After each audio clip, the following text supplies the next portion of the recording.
In this video, I will show you how to add an environment to your self-portraits. Environment is a place. So this is a self-portrait. So what you add around your picture to show where you are in the picture can tell a story about you. You can pick your favorite place like the beach or the hills or outdoors, or you can pick a place indoors like by a window at your house or your room. It is all up to you. So first you'll want to sketch with a pencil. I think I will draw myself in my living room where there's a big window.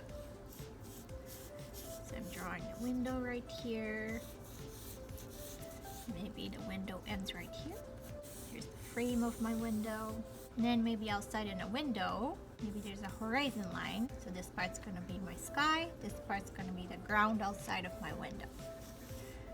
Continue these lines all the way. And then maybe on the wall there's a part of a picture frame. I don't think I can fit the whole picture frame in here because my background is pretty small. But maybe there's a part of a flower showing. And maybe here's the stem of the flower. And there we go. So now it looks like I am standing or sitting in front of the window and a wall and a picture frame. Because I didn't do Sharpie marker for my foreground, which is my self-portrait, I'm going to do the same for my background. If you did Sharpie for your self-portrait, you could trace your background with a Sharpie marker as well. So I'm just tracing with a darker pencil mark here. And then now I'm ready to start to color. You can color with anything you want to, but for unity, which means that it looks like the whole picture is coming together, since I use crayons to color my self-portrait, which this is a black and white copy, but of course yours will be colored. So to keep it consistent, meaning it looks kind of the same, I would probably use crayons if you use crayons for your self-portrait. My walls are kind of a light blue color, so I'm going to color the wall with light blue. And remember to develop your craft whenever you're coloring all the way to the edge of your paper, coloring in small sections so that it doesn't look scribbly. Turning your paper makes it easier because you can color in a comfortable position.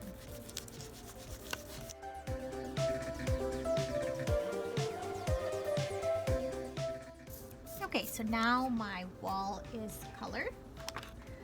My window frame is actually white, so I'm going to keep that white. You could, if you want to go above and beyond, color in the white parts with your white crayon.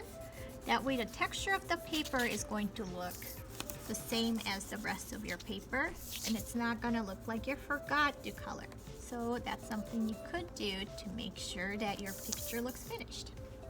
The picture frame I have right here has a brown frame, so I will color this frame with brown. And the picture of the flower that I have is dark blue, so I will color in my flower with blue, with a green stem. And I have a lot of grass outside of my window, so I will color my ground below the horizon line with green. And then finally the sky outside of the window with blue. Remember that sky does not have to be blue. Do you want the sky to have orange and red because it's a sunset? Do you want the sky to be gray because it's cloudy? The sky is not always blue.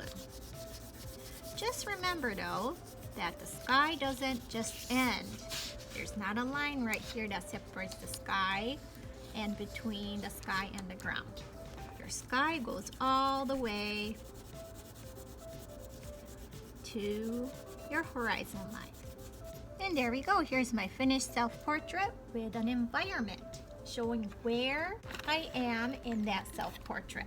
A place tells a story about that person, which will be perfect for a self-portrait.